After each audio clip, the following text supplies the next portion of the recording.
Foncière Logement, et Nicolas Henry, directeur de la stratégie Action Logement Groupe. Messieurs, il sera sans doute utile que vous rappeliez le rôle de l'association Foncière Logement, une organisation très spécifique, puisque ses missions d'intérêt général sont inscrites dans le Code de la construction et de l'habitat.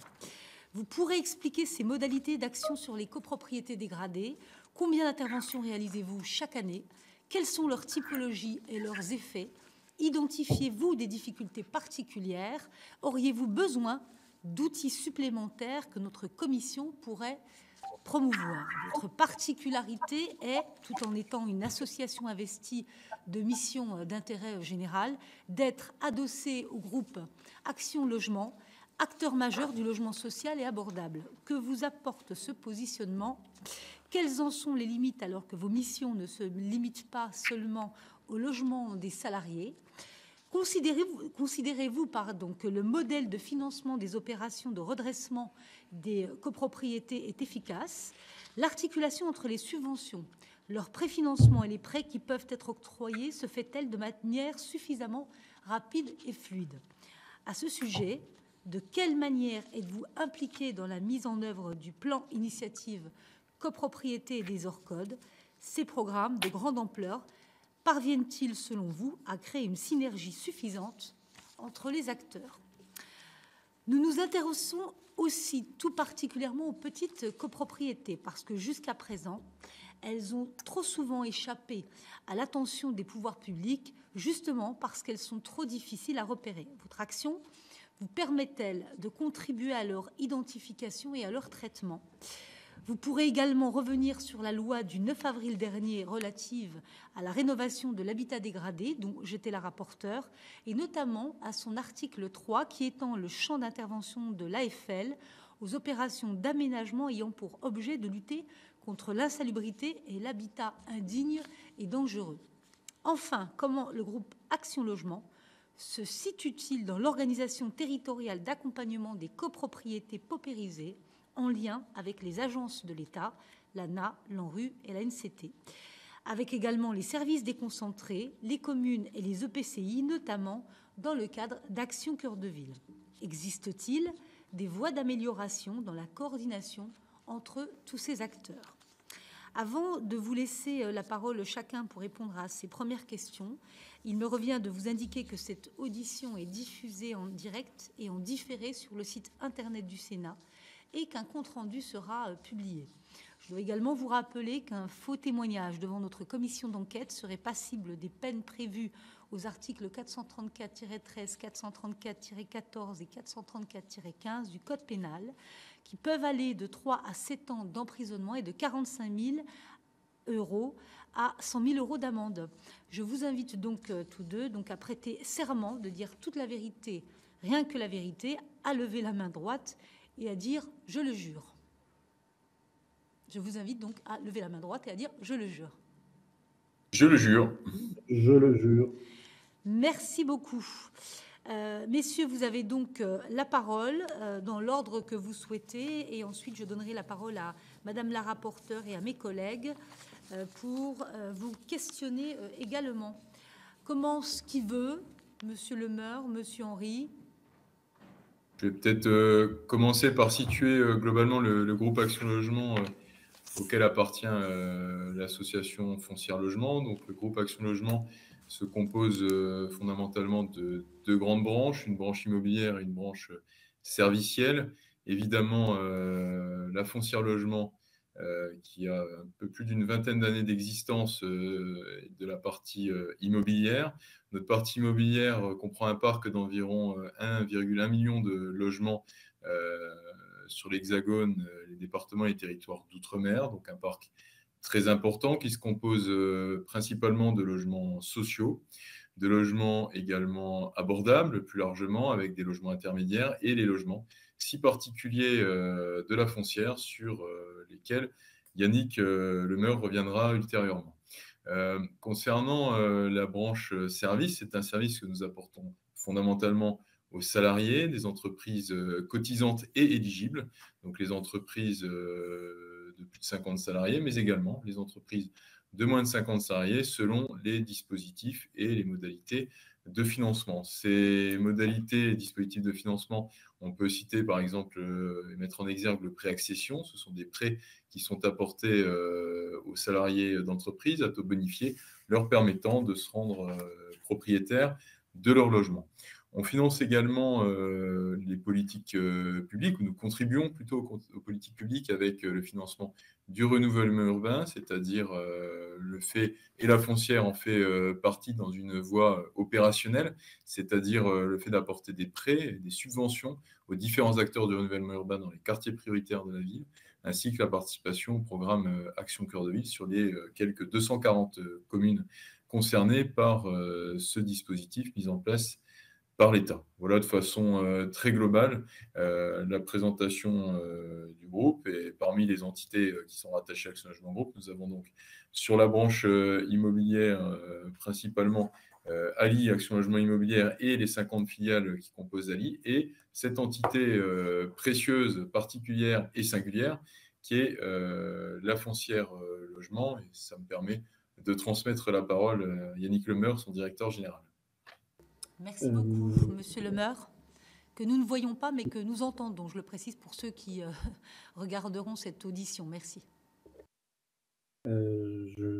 Bonjour à tous, Yannick Lemeur, directeur général de l'association. Je m'excuse pour ce petit bug technique. Je suis bien connecté sur le site du Sénat, mais je ne comprends pas pourquoi vous n'avez que le son et pas l'image. Bon, je ne suis pas une machine, je suis bien un être humain, je suis bien le directeur général de Foncière Logement. Je vais tenter d'apporter quelques éléments d'éclairage à votre introduction très, très dense et très intense.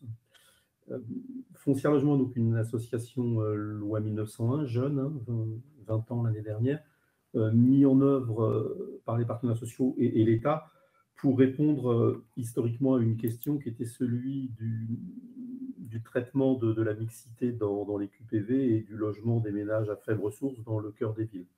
C'est ce qu'on a fait depuis 20 ans avec 25 000 logements conventionnés privés dans le cœur des villes au marché tendu et 12 000 logements, dont 12 000 logements loués aujourd'hui en intermédiaire ou en libre dans les QPV et de l'ordre de 8 000 logements en cours de construction pour les années à venir. On est donc un acteur de la déségrégation sociale des quartiers à notre échelle. On ne change pas la sociologie des villes. Par contre, partout où on intervient, et les contrôles de la Cour des comptes le montrent, le peuplement de nos immeubles est une phase d'amélioration et de réenclenchement d'une évolution du peuplement démontrée des territoires sur lesquels on intervient. Alors, sur la question plus spécifique des copropriétés, qui est un sujet qui monte en intensité, en puissance, comme autant de problématiques pour les élus locaux dans la gestion de leur politique de l'habitat et du parcours résidentiel des usagers des villes, nous n'avons pas de dispositif spécifique. C'est-à-dire que ce n'est pas le fait qu'un bien immobilier soit sous statut de copropriété qui nous légitime ou qui nous mobilise pour agir. Ceci étant, 55% du parc de l'association doit avoir de l'ordre de 38 000 logements en exploitation aujourd'hui et de l'ordre de 8 000. Excusez-moi, je vais vous interrompre 30 secondes, enfin 2 secondes, juste pour vous demander si vous voulez bien de parler un peu plus fort. Ah, oui. On vous entend assez bien, mais voilà, si vous parliez un peu plus fort, ce serait parfait. Merci beaucoup. Donc, je vais monter le son en parlant plus fort. Merci beaucoup. Bien que le critère du statut de propriété des territoires sur lesquels on intervient ne soit pas un critère pour nous, on a déjà 55% de notre parc immobilier, de nos 38 000 logements qui sont en copropriété. Donc, on a une expérience forte de la nature de ce parc et de la manière de bien le gérer et de bien l'apprécier. En termes d'éclairage, ça veut dire que si nous sommes petits, et l'enjeu pour nous n'est pas la taille, mais la nature et la qualité des services immobiliers qu'on apporte sur un territoire, on est le premier client de Foncia en France et le deuxième client d'Evoriel, ex-Nexity Gestion, en France. On est donc un acteur et un donneur d'ordre important par rapport aux opérateurs de gestion des syndics, les deux principaux en France, Foncia et Nexity. la question de l'habitat indigne est quelque chose de relativement récent pour nous, puisque la première introduction dans la loi, c'est 2020, avec des adaptations et un renforcement, une sorte de clarification dans la loi de ce début d'année, qui, pour la première fois, identifie ou spécifie la question des copropriétés comme un segment à travailler ou à interroger pour l'association. On intervient donc bien sur le segment de l'habitat insalubre et de l'habitat indigne. Et aujourd'hui, avec notre produit de mixité qui permet d'offrir un logement de qualité aux salariés qui ont des revenus supérieurs au plafond HLM, on a depuis la loi d'avril 2024 un champ d'intervention qui est spécifié par le législateur. On intervient dans les OPA qui ont un objet de lutte contre l'habitat insalubre. Toutes ne l'ont manifestement pas. On intervient sur tous les immeubles qui sont couverts par un arrêté insalubrité ou péril imminent ou non imminent, donc soit le maire, soit le préfet. On intervient sur le périmètre des opérations de restauration immobilière. C'est une innovation importante. Ça élargit très fortement les territoires d'intervention de l'association, et y compris, c'est là que sont notées les copropriétés identifiées au CCH dans le cadre de dispositifs de type plan de sauvegarde. Et dernier élément de confirmation, on peut intervenir dans toute opération d'aménagement décrite au 300-1 du Code de l'urbanisme, donc les dispositifs de concertation et d'engagement de procédures de type DUP, à partir du moment où l'opération en tant que telle a pour objet de lutter contre l'habitat indigne. Ce qui veut dire qu'on peut, a priori, non, sans a priori, on peut intervenir sur tout territoire en France sur lequel l'autorité publique locale a mobilisé une procédure d'aménagement ou une procédure prescriptive sur un élément d'un bien immobilier qui présenterait des dérives pour le recycler. Et donc, dans ce contexte-là, pour nous, la copropriété, ce n'est pas un frein, ce n'est pas un interdit, c'est maintenant prévu explicitement dans la loi pour celles qui sont en plan de sauvegarde, et on pourrait y développer l'ensemble de nos interventions au regard des moyens dont nous disposons dans le cadre des conventions quinquennales. Peut-être encore 2 minutes pour spécifier la nature de nos interventions, et je finirai ces 2 minutes par un exemple qui me semble très, très éclairant. Ce n'est pas du ressort de l'association foncière, qui n'est pas un outil public, qui n'a d'ailleurs aucune prérogative publique. On n'a même pas la délégation du droit de préemption. On ne la demande pas d'ailleurs. On est un opérateur privé, investisseur, qui a pour fonction de réaliser la mixité et de fabriquer un parc de qualité qui est remis gratuitement à Agirc Arrco. Donc, pour nous, l'un des critères fondamentaux de notre intervention, c'est est-ce que le parc qu'on va recycler, qu'on va reconstituer, qu'on va démolir, reconstruire ou qu'on va restructurer, fabriquera un actif de qualité et sans risque pour les caisses de retraite. Si cette réponse est positive, on n'a pas de difficulté à intervenir, que le bien soit en statut monopropriété ou propriétaire unique ou en statut de copropriété. Le deuxième critère qui nous semble important, c'est de nous assurer que la nature du projet qu'on va pouvoir développer avec le maire ou l'intercommunalité nous permettra de mettre en œuvre des produits qui vont, en termes de qualité, de nature et de niveau de loyer, être attractifs pour loger la population qu'on cible, qui est globalement une population de cadres débutants, avec encore une fois des très bons résultats. Ça avait été noté par la Cour des comptes dans son contrôle de 2019, si ma mémoire ne fait pas défaut. Et donc, dans ce contexte-là, le troisième critère important pour nous, et la présence du groupe, est surplombante, surdéterminante et incontournable. On mobilise de la PEC avec des fonds propres et des prêts aidés, qui constitue pour nous une sorte d'équivalent subvention qui fait de l'ordre de 42% du plan de financement des opérations. Là où un opérateur HLM met 10% de fonds propres en social et de 15 à 20% en logement intermédiaire. Et donc, on est extrêmement attentif à l'usage et à l'utilité qui est faite de chaque euro de PEC qui est mis chez nous en termes d'efficacité sur l'analyse qu'on a de la capacité à loger la population qu'on doit loger et la constitution d'un actif de qualité pour les caisses de retraite. Un éclairage opérationnel, et je m'arrêterai là, au moins à ce moment-là. la première intervention que nous menons aujourd'hui dans une copropriété spécifiquement se situe à la frontière suisse dans le Genevois français sur l'agglomération d'Annemasse sur la ville de Gaillard. Donc on est bien en site tendu, voire extrêmement tendu, sur lequel on a croissance démographique, on a transformation et évolution forte de l'emploi et une pression frontalière très forte et une pression touristique. Donc ça doit être difficile de faire plus tendu que le territoire du Genevois français. Donc là, on intervient sur une copropriété en lien avec un opérateur public qui est la Teractem, qui est la SEM départementale, qui a des compétences en termes de maîtrise foncière et qui a des compétences en termes de développement de projets urbains et de projets immobiliers. On va commencer par rentrer dans la copropriété, on va prendre 20% des lots. Il y a 200 lots qui sont des T1. C'est une copropriété de rendement pour des investisseurs, une copropriété des années 70. Donc, on va prendre 20% des lots en les achetant sur le marché, donc en négociant, qui va nous permettre de rentrer au conseil syndical. On sait qu'il y a de la SDP, il y a de la surface constructive supplémentaire dans le cadre du PLU, discuter, négocier avec le maire.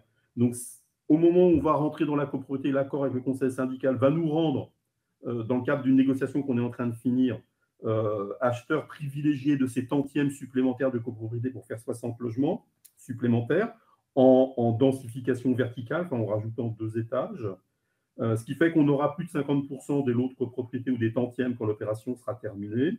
Ce qui fait que le niveau de charge foncière qu'on va payer à la copropriété lui permettra de payer 30% des travaux d'amélioration ou de transformation des parties privatives et de faire en sorte que l'ensemble du parc qui est aujourd'hui en E et F soit en A et B à la fin de l'opération. Et on fait tout ça dans un contexte où on fait 70% de LLI et 30% de logements sociaux, puisque c'est une ville qui n'est pas encore à son objectif article 55, qui doit être à 19% et quelques, si je ne dis pas de bêtises. Et on pratique un loyer moyen donc, de 14 € du mètre carré dans un marché qui est au moins à 20 € du mètre carré. Donc, et on arrive à le faire puisqu'on a ces 40% d'équivalent subvention apportés par le groupe et qui vient valoriser le modèle économique de cette opération.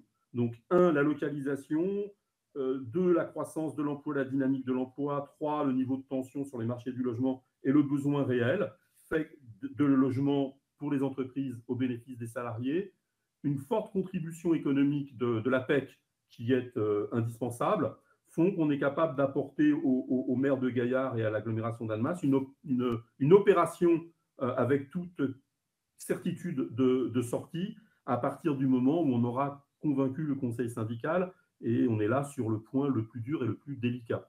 Voilà, j'aurais fini pour ce premier propos. Merci beaucoup. Est-ce que, Monsieur Henry, vous voulez compléter ou apporter d'autres éléments d'éclairage, notamment suite aux questions que j'ai pu aborder dans le cadre de mes propos liminaires? Merci Madame la Présidente. Alors, je vais vous situer au-delà de la foncière logement, qui est une intervention, vous l'avez compris, très particulière, très spécialisée, l'activité de nos filiales immobilières dans le droit commun et dans un cadre particulier qui était celui du plan d'investissement volontaire lancé en 2018 dans un contexte d'accompagnement, de relance relatif aux difficultés immobilières. Notre groupe, et vous l'avez bien situé dans les questions que vous nous avez préalablement adressées, détient plusieurs milliers de lots de copropriétés inhérentes à la vente. Évidemment, parmi ces copropriétés qui sont au nombre d'environ 10 000 et qui comprennent environ 240 000 lots, il faut distinguer les lots de copropriétés qui sont directement gérés par les ESH. Et c'est une gestion de droit dès lors que plus de 50% des lots sont détenus encore par une de nos filiales et celles où on s'en remet finalement à une gestion traditionnelle par syndic, notamment dans le cadre de la vente ou parfois dans le cadre d'acquisition en foncier, en VFA diffus, excusez-moi, qui peut aussi causer, au-delà de la vente, la présence de copropriétés. Donc, concernant ces copropriétés où nous avons plus de 50% des tantièmes, nous observons globalement que, évidemment, les impayés sont tenus relativement à vos questions. Il y a une gestion préventive des impayés, qui est un mode que les bailleurs sociaux connaissent bien, puisqu'il y a tout un accompagnement des locataires qui est réalisé dans le reste du parc et qui est réalisé effectivement et continue d'être réalisé dans le cadre de l'activité de syndic qui est internalisée au sein des bailleurs. Donc, les procédures, évidemment, sont reprises et l'accompagnement des locataires est d'aussi bonne qualité que ce que vous pouvez trouver sur le reste du parc dans l'ensemble. Il reste environ 61 000 lots gérés en qualité... 179 000 lots qui représentent environ 8 000 copropriétés gérées par des syndics privés qui, pour le coup, également, nous, on n'a pas de dérapage des impayés qui est observé au sein de la holding ALI. C'est quelque chose qui est suivi. On a des situations qui sont prises très en amont avec une prise en charge du bailleur qui avance parfois des fonds quand il y a une petite situation particulière. Mais dans l'ensemble, on n'observe pas de difficultés particulières vues de notre fenêtre, évidemment, assez particulières. On a également lancé, il y a désormais bientôt 6 ans, dans le cadre du plan d'investissement volontaire, qui est un dispositif qui venait avenanter la convention quinquennale précédente, c'est-à-dire la convention quinquennale 2018-2022, des dispositifs exceptionnels. D'une part, un dispositif en termes de services qui venait intervenir dans les copropriétés ayant besoin de travaux de rénovation, les copropriétés où se situaient des salariés sous conditions. Évidemment, le dispositif est demeuré expérimental parce qu'il était très particulier. Néanmoins, il y a toute une ingénierie qui a été initiée, notamment dans le sud de la France, à Marseille, avec un dispositif assez serré, qui a fait l'objet de résultats intéressants, mais qui n'ont pas pu être poursuivis au regard des disponibilités financières. Côté filiales immobilières, les filiales ont pu aussi déployer, dans le cadre du plan initiative copropriété, qui est financé par l'ANA, une enveloppe de 145 millions d'euros pour intervenir sur 2500 logements en 5 ans et intervenir sur des copropriétés. Alors, il y avait 2 modes d'intervention. Vous aviez un mode d'intervention dit de redressement, c'est-à-dire on redresse la copropriété en achetant quelques lots, en espérant la faire remonter, la sortir un peu des turpitudes dans lesquelles elle se trouve, et en cédant éventuellement ces lots au bout d'une période donnée qui peut être de l'ordre d'une dizaine d'années. L'autre mode, c'est évidemment le recyclage, où là, le SH est mandaté, missionné, entre guillemets, notamment par les élus locaux, pour venir acheter les lots, mais continuer cette acquisition et pouvoir convertir progressivement la copropriété dysfonctionnelle en logement social, sachant qu'il faut mieux avoir, à notre sens, une résidence sociale bien gérée, évidemment, qu'une copropriété dégradée qui va à volo. Donc voilà les 2 modes d'intervention. Nos filiales sont suivies très régulièrement, à la fois par la holding Action Logement Immobilier, que nous surveillons attentivement nous-mêmes, et à la fois aussi dans le cadre du plan initiative copropriété, qui est suivi par le ministre et auquel nous participons une fois par an et rendons compte sur l'avancement des différents projets, des différentes interventions des filiales concernant ces 2500 logements. Merci beaucoup. Je donne la parole à Madame la rapporteure. Merci, messieurs. Je voulais... donc, merci pour cette présentation. Je voulais replacer le cadre de notre commission d'enquête qui porte sur la paupérisation des copropriétés. Pardon, une paupérisation qui... pour nous, aujourd'hui, est un phénomène qui est assez peu connu, trop peu renseigné, et pour autant parfois invisible, et pourtant qui est une réalité et qui va en s'amplifiant, voire en s'aggravant. Donc, j'ai bien entendu la manière dont vous avez décliné les moyens, enfin, les nouvelles méthodes, les nouveaux moyens d'intervention avec... depuis la loi d'avril 2024, sous toutes ces déclinaisons et votre intervention. Je voulais savoir comment c'est une intervention nouvelle pour vous, si j'ai bien compris, qui vous positionne en tant qu'opérateur. À votre avis, quel est le plan de déploiement que vous souhaitez mettre en œuvre? Comment vous avez des perspectives quelles sont les perspectives d'engagement dans ces opérations? Est-ce que cela concerne tout le territoire français ou est-ce que vous avez évoqué la proximité de la Suisse, mais est-ce que vous êtes amené à vous déployer sur tout type de territoire, urbain, périurbain et parfois plus ruraux? Et enfin, quelles sont les conditions de la réussite pour que Foncière Logement puisse, pour arriver en effet à ce que cette opération de recyclage porte ses fruits? C'est un peu les premières questions que je voulais vous poser. Merci. Monsieur le maire, je vous en prie. Je vais tenter d'apporter quelques éclairages. Je ne suis pas sûr que ce soit formellement des réponses.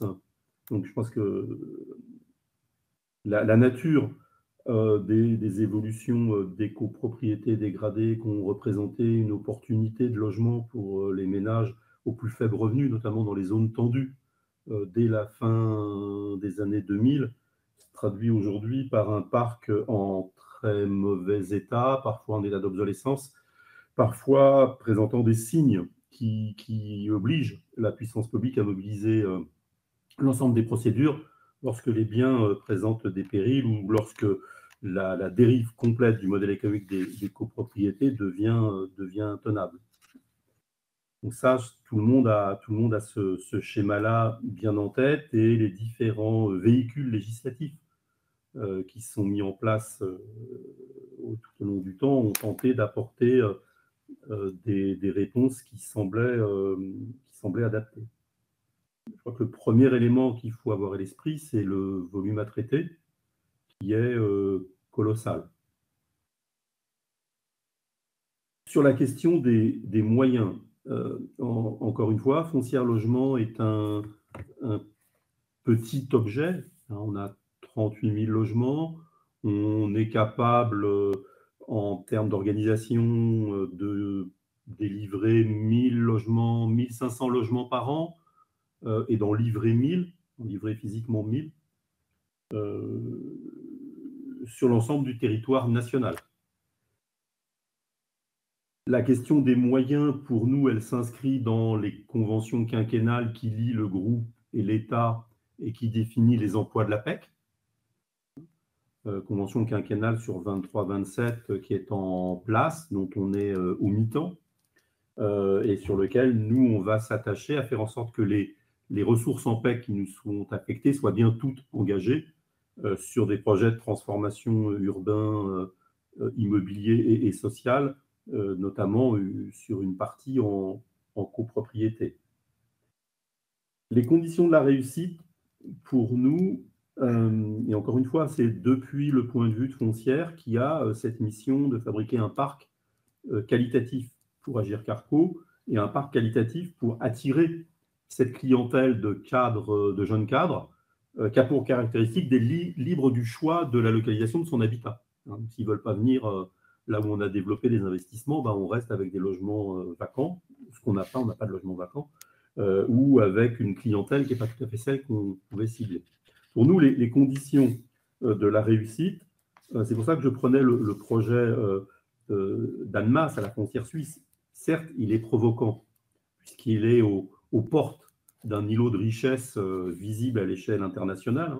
Le PIB de la ville de Genève est quand même assez impressionnant, et on sait que ça déborde allègrement, notamment sur les salariés et les territoires environnants. Mais ce projet-là, il est bien là, et on a bien d'un côté de la frontière des gens qui n'arrivent plus à se loger et un parc qui arrive à bout de souffle. On pourrait se dire que c'est facile sur le territoire qui est en proximité de Genève, puisque tous nos critères à nous vont être ouverts. On a le marché qui est tendu, on a une demande qui est extrêmement soutenue, on a bien des strates de clientèle qui correspondent à ce que nos missions nous demandent, notre projet social nous demande de mettre en œuvre. On a des opérateurs publics mobilisés et on a, dans un contexte de marché tendu, la capacité à soutenir un modèle économique. Donc, on a du patrimoine qui va être de bonne qualité, qui va être recyclé en termes d'étiquette énergétique, qui va pour un quart de lui être neuf, qui va toujours être très bien localisé dans un marché où il y a beaucoup de demandes. Pour y arriver, il faut quand même 40% d'équivalent subvention. Donc, je pense qu'il faut avoir à l'esprit que sans cette ressource financière, qui là provient du produit du travail et de la contribution des employeurs, il n'y a pas de projet possible. Après, on sait qu'on peut décliner ce modèle-là dans des endroits peut-être moins attractifs en marché.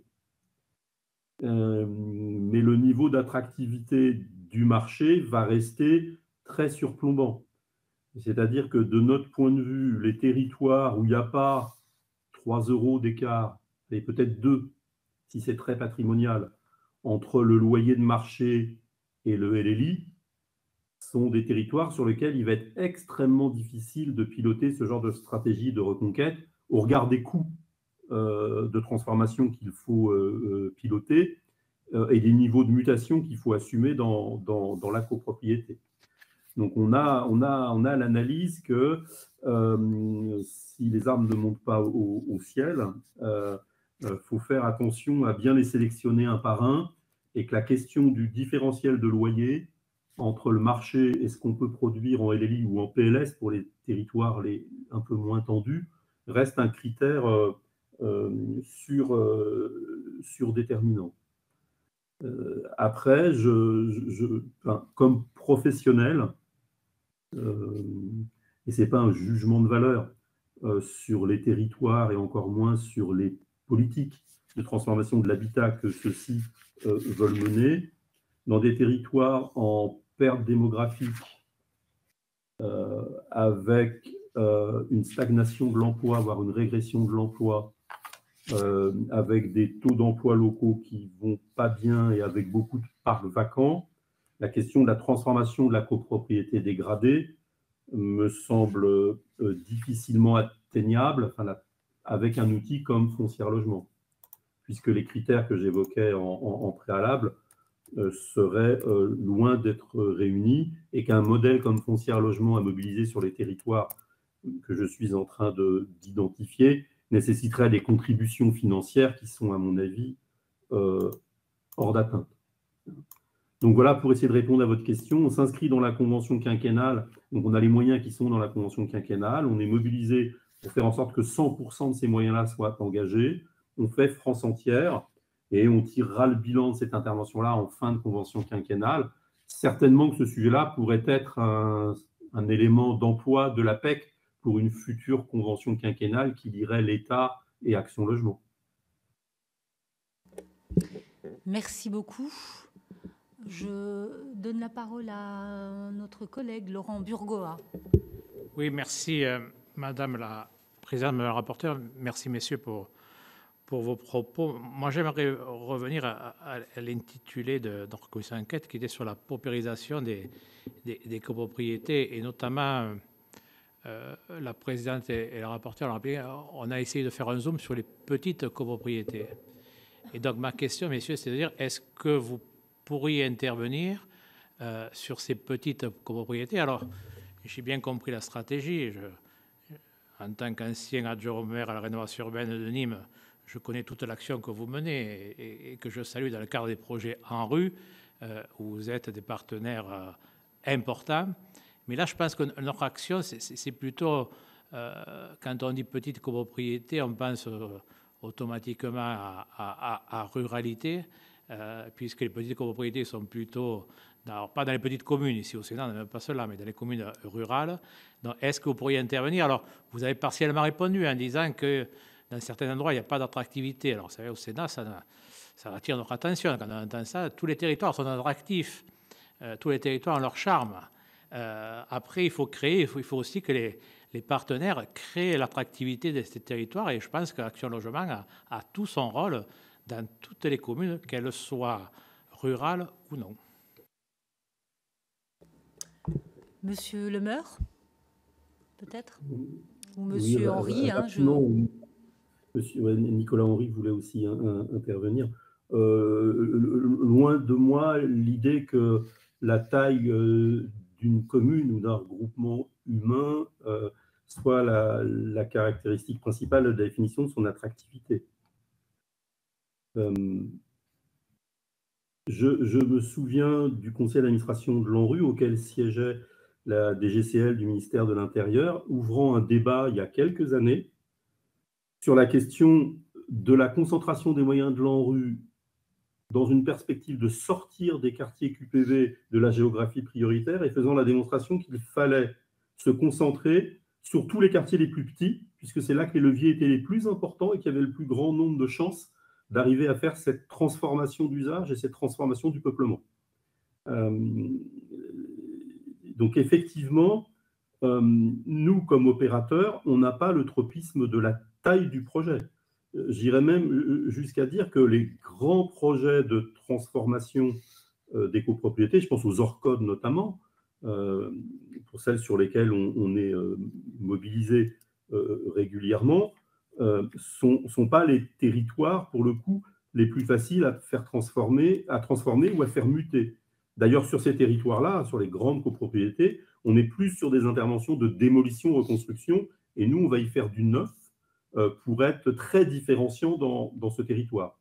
Et je pense qu'effectivement, et l'exemple de Gaillard, on va mettre de côté la question de l'attractivité économique et du modèle économique, mais 200 logements sur le territoire de Gaillard, c'est un petit ensemble immobilier. Ça fait une dizaine d'immeubles de 4 étages.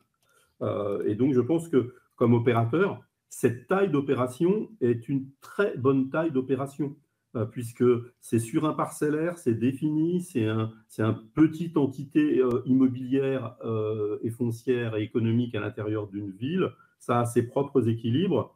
Et si je peux me permettre, quand on intervient, on sait qu'on en verra le début et la fin.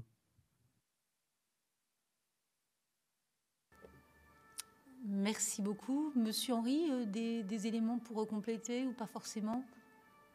Si je peux me permettre de prendre un tout petit peu davantage de champ sur l'action globale du groupe Action Logement, et pour répondre à monsieur le sénateur, le lien emploi-logement, c'est une valeur qui nous est très chère et qu'on ne peut pas résumer en fait à la taille des communes.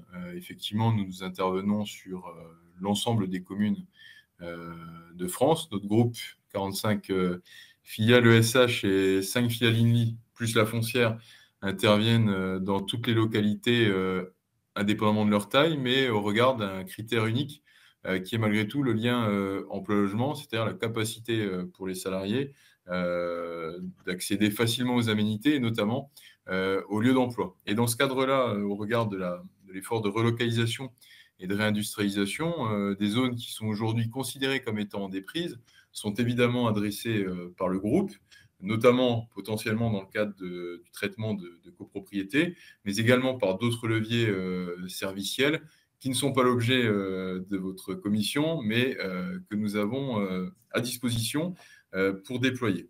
Concernant l'action de droit commun de nos filiales, la compétence est malgré tout récente, puisqu'elle vient de la loi Allure, qui fête ses 10 ans, je crois, cette année. C'est une compétence nouvelle pour les ESH que le plan dont je vous ai parlé tout à l'heure, le plan d'investissement volontaire, visait aussi quelque part à éveiller, à susciter. C'est une compétence qui est malgré tout difficile à mettre en place. Je vous indiquais les conditions du portage, notamment quand on est en redressement, avec un effort de portage de logement sur plusieurs années, des situations qui ont pu être constatées dans différentes villes. Il y en a des grandes, comme Marseille, Metz par exemple, les villes d'Île-de-France également. Il y en a des plus petites, comme Jarville.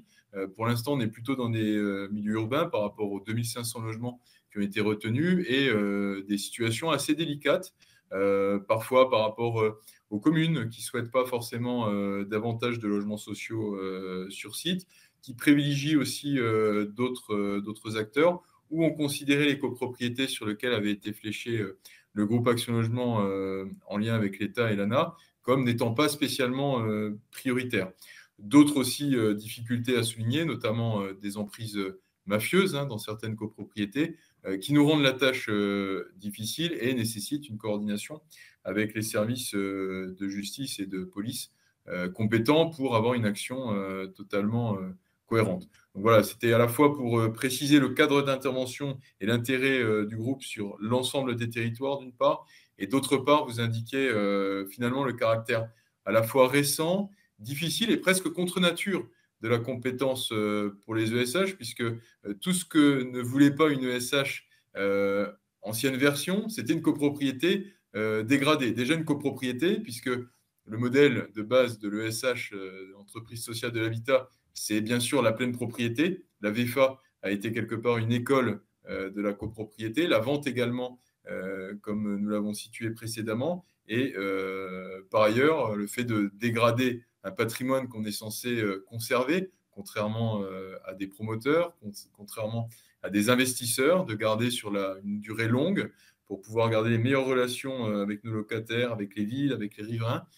C'est quelque chose de contre-nature, mais de très intéressant dans la relation aux collectivités, dans la relation globalement au territoire, que nous souhaitons cultiver, même si elle est évidemment coûteuse et peut être se réaliser quelque part au détriment d'une production nouvelle dans le cadre d'un argent nécessairement rare. Merci beaucoup. Une question peut-être sur votre regard sur les copropriétés mixtes, notamment celles donc issues de la vente de logements HLM. C'est vrai que c'est un sujet qui est régulièrement abordé dans le cadre de nos auditions. Quel est votre regard en fait sur ces copropriétés? Quelles problématiques y voyez-vous et quelles propositions pourriez-vous faire sur le sujet? Et puis, autre question, mais ça fait partie des éléments que vous avez d'ailleurs sur ce point-là aussi dans votre questionnaire que vous avez. Donc, il ne s'agit surtout pas d'aller peut-être sur des éléments techniques, mais également votre rôle sur la fonction de syndic. C'est un sujet aussi qui revient très régulièrement, notamment dans notre sujet de gestion des copropriétés en difficulté, du rôle central des syndics. Je ne parle pas de responsabilité, je parle du rôle, bien sûr de la responsabilité, mais surtout du rôle central des syndics. Est-ce que vous tenez ce rôle, il vous arrive de tenir ce rôle, et quel est votre regard également sur ce sujet? Merci. Alors, bien évidemment, Madame la Présidente, nous avons un regard particulier sur ce rôle qui est issu finalement de la possibilité d'acquérir en VEFA, qui a été développé dans les années 2000, qui n'était pas spontanément le métier du bailleur, qui construisait d'ordinaire ces logements, et construisant ces logements qui se situaient dans le cadre de la pleine propriété, sans évidemment la thématique de la copropriété. Donc ça a été un challenge nouveau pour les ESH qui n'étaient pas habitués à ce mode de gestion. La vente également, vous l'avez dit, a finalement démultiplié les situations de copropriété. Avec les deux cas que je vous évoquais précédemment, les cas où le bailleur est syndic de droit, c'est-à-dire où il détient plus de 50% des tantièmes de la copropriété, et les cas où le bailleur finalement s'en remet à un syndic privé. Donc nous, dans les deux situations concernant a fortiori les situations où nous sommes syndic de droit, la situation est tenue. Je vous le disais, les impayés sont maîtrisés. On a un dispositif de gestion préventive des impayés. C'est une politique qui, chez les bailleurs, globalement, je pense, gagne à être structurée. Nous la structurons dans le groupe Action Logement, mais c'est un métier à part, finalement, qui est intégré à l'entreprise, mais qui, quand même, est différent de la gestion locative classique, avec pour nous une spécificité, c'est celle évidemment de la relation que je vous indiquais de longue durée aux collectivités, aux territoires et aux locataires finalement, qui nous impose de déployer des moyens que peut-être on ne retrouve pas chez tous les syndics privés, sans jeter l'opprobre sur la profession, mais nous avons des impératifs qui sont malgré tout différents au regard du rapport territorial. Concernant les lots gérés par des syndics privés, qui sont finalement la majorité, à peu près 80% aux bornes du groupe Action Logement, sur les 10 000 copropriétés dénombrées. Je vous l'ai dit, on n'a pas de dérapage des impayés, on n'a pas de cas difficiles, en tous les cas, qui nous sont remontés par nos filiales dans ces situations-là. Merci beaucoup. Écoutez, je vois que mes collègues n'ont pas d'autres questions. Je ne sais pas si vous avez peut-être des éléments à ajouter. Si ce n'est pas forcément le cas, eh bien, nous reste à vous remercier sincèrement, encore une fois, pour votre disponibilité, pour ces éléments d'éclairage, et à vous dire à très bientôt. Merci encore. Au revoir. Au revoir. Merci. Merci. Au revoir. Au revoir. Oui,